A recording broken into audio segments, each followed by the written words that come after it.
สวัสดีค่ะ หนูชื่อพัชรินค่ะ สวัสดีค่ะหนูชื่อพัชราค่ะนี้เราจะมาท่อง20ม้วนจากจงดีค่ะ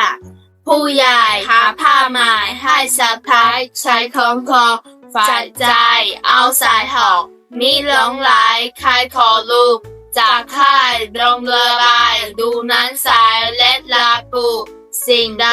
อยู่ในตู้มิใช่อยู่ใต้ต่างเตียงบ้าใบ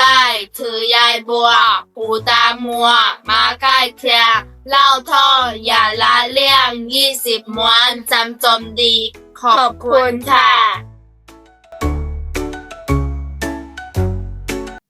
ผู้ใหญ่หาผ้าใหม่ให้สะใภ้ใช้คล้องคอใฝ่ใจเอาใส่ห่อมิหลงไหลใคร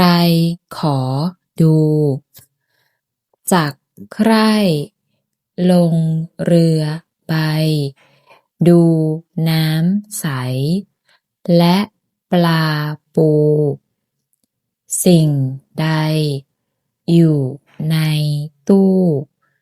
มิใช่อยู่ใต้ต่างเตียง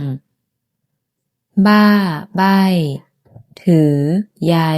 บัวหูตามัวมาใกล้เคียงเล่าท่อง